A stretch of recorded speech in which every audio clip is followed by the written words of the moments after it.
It's already in the high 70s and it's already like 10 o'clock.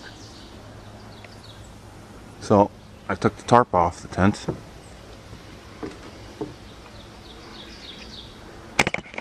Let me fix this real quick. So I undid the sides and I slid along the ridgeline. I slid the tarp all the way back, as you can see there.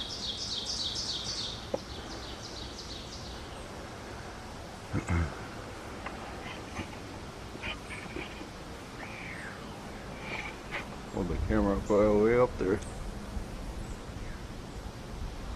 So I'm doing this. The tarp acts like a shade for the tent, but it's the past week it's been rainy and in the 50s. So I slid back the tarp. So all day today the sun is going to dry out my canvas here, and so I don't have to worry about mold becoming an issue. So this tent is going to heat up probably 90 degrees, okay, inside, and that's a good thing because I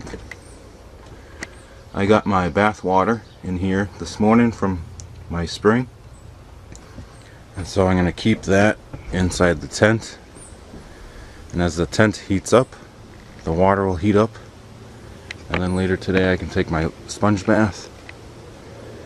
Alright.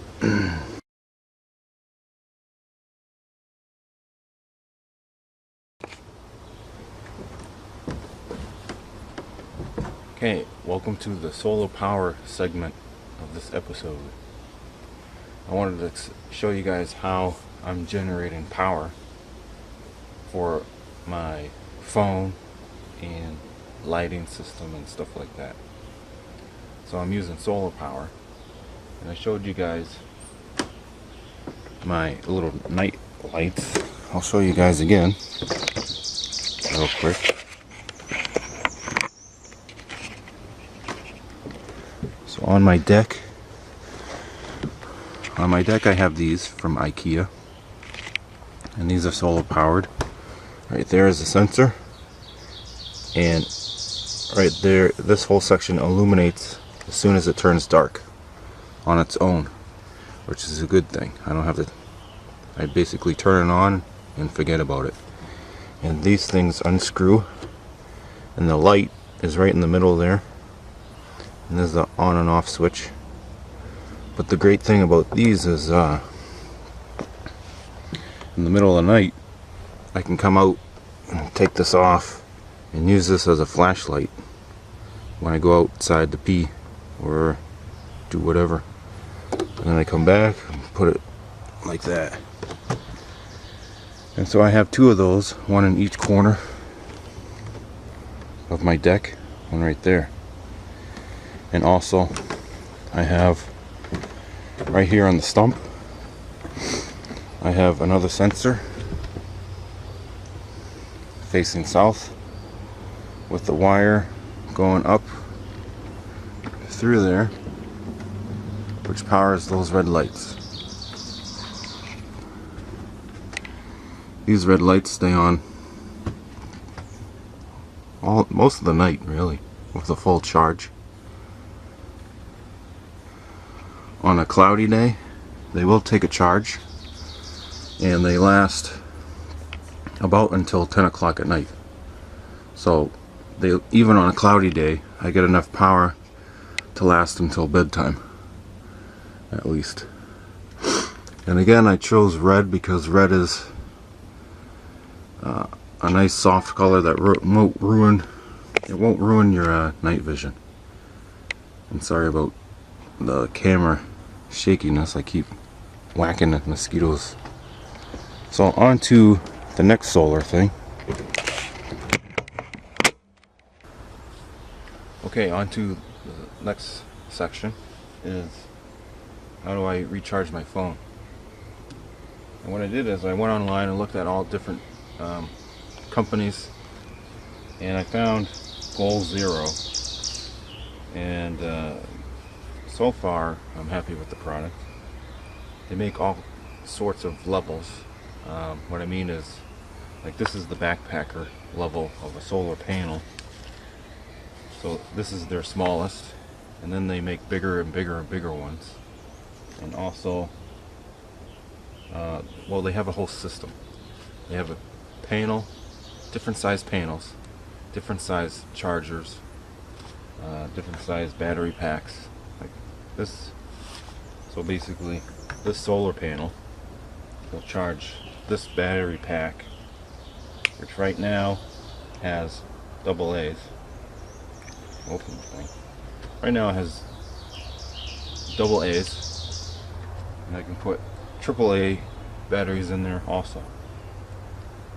And so the reason I got this is because my headlamp and other things take double A and triple A's. So this plugs into this. This opens up. So to charge it, this plugs into here. Okay. And then this also. No, it doesn't. But this USB port plugs into the port here. And then this cable plugs into my phone.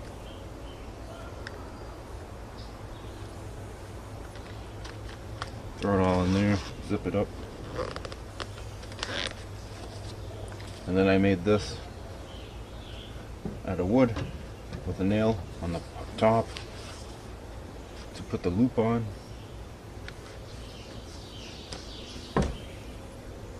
And that's it. I leave this out in the sun all day long.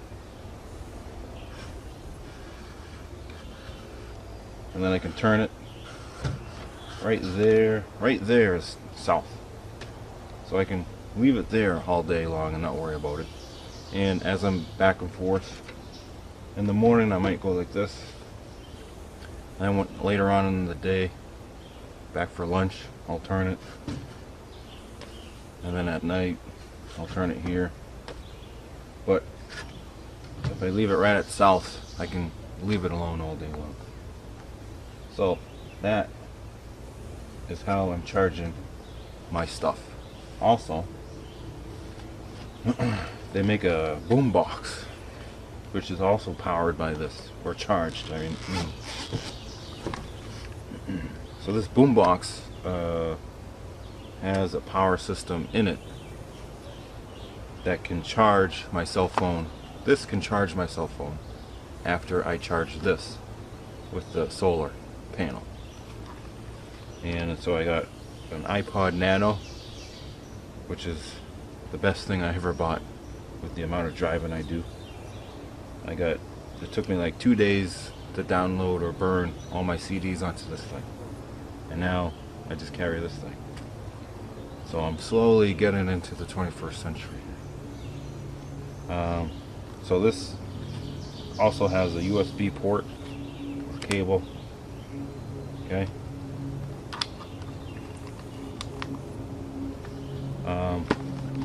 So yeah, I turn on the iPod or Nano or whatever you call it. I turn this thing on, and it's loud. It's pretty loud. And the charge in this lasts a really long time if I'm just using the speakers. I've only charged this twice since I've been out here. And I've been out here for a month and a half. So this was a great buy when I need to escape and listen to some good music every once in a while. So this is the system that I'm using to charge my music, my cell phone, my headlamps, and what else am I charging it with? Oh, my beard trimmer. My beard trimmer takes the double A's, so I can trim my beard and shave my head and whatever. Oh,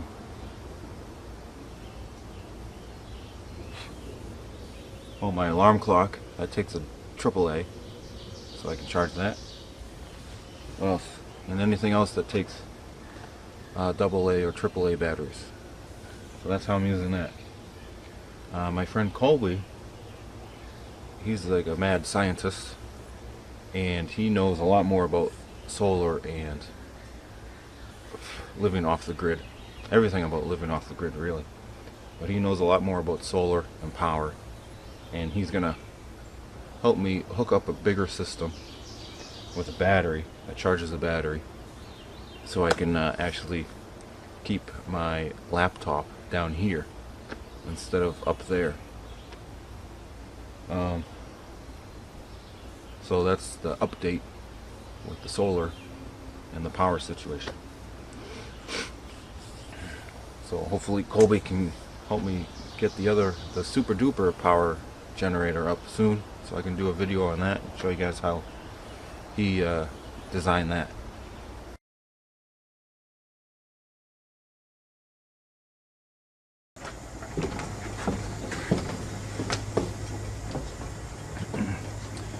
Hi guys, I got my Stroping set up here, and some people have asked how am I maintaining my tools out here.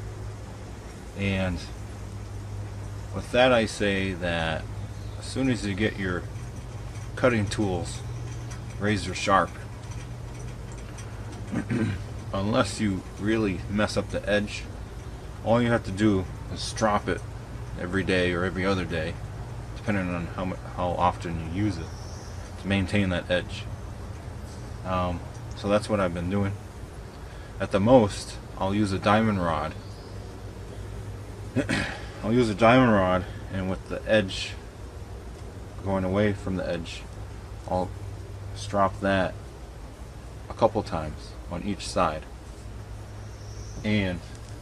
But most of the work is on the strop right here. This is just my belt. I don't have any grooves or anything. You know, it's just leather. And what I do is I got 2 screws up here where the belt buckle is, and then in one of the holes right down here, the very last hole, I pull it and I screw it into the board here, the support board. And then, so I have a hard surface, and it's at a nice level where I can use my chair, sit down. I was boiling some chaga, but it's probably too loud for the camera. Right there.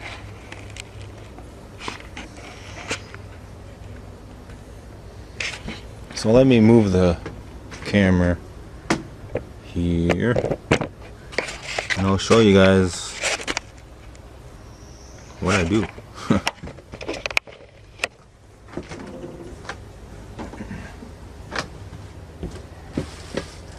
So I got my big felon axe here with my awesome sheath. And so this is pretty good right there as it sits. So just like that, with medium, I'd say medium pressure. Now when I put it up here, I'm on one side of the edge, and as I pull down, I'm going to the other side. Let's see if I can put that in camera. So I'm all the way to the left, and as I pull down, I'm going to the right. I do that like 10 times on one side.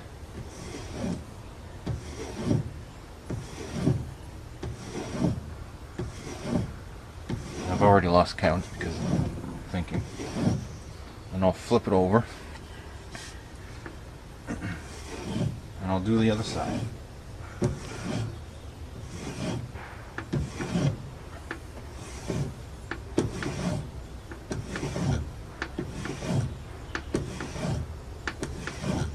So that's how I do my fallen axe.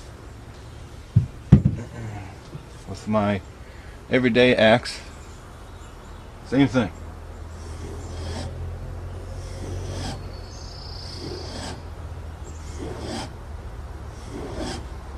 Ten times. Switch. 10 times. Switch.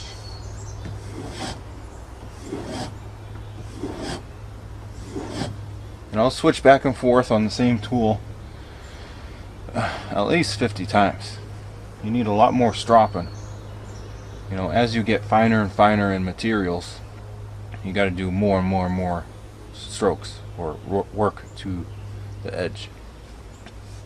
So this is what I do as I'm boiling water for my coffee, or I'm waiting for something else.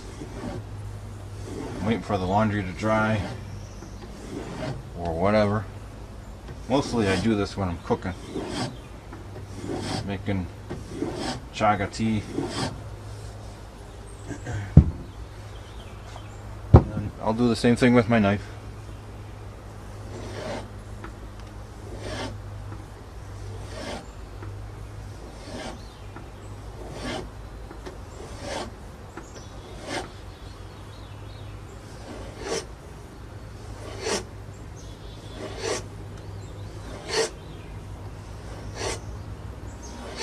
Just like that. And I can do all my tools just like this.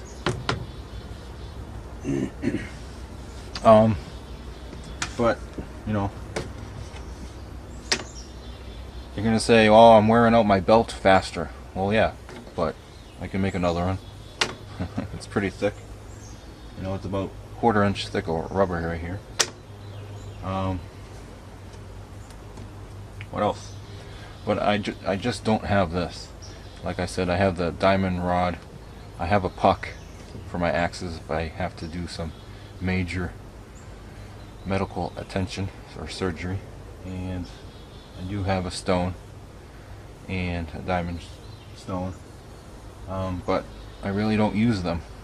I just use the diamond rod and the strop. And the strop I use all the time, just to maintain that edge. What else can I say? Oh, use this thing. You know, the old draw knife. But I haven't used this yet. That's for later this summer, for another project. So that's just a quick little video on tool maintenance, I guess. Alright, so my chaga tea is done. So I'm going to make chaga coffee and raw honey drink. So, hope you like that little video. Thanks.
And that's how you screw with the apprentices.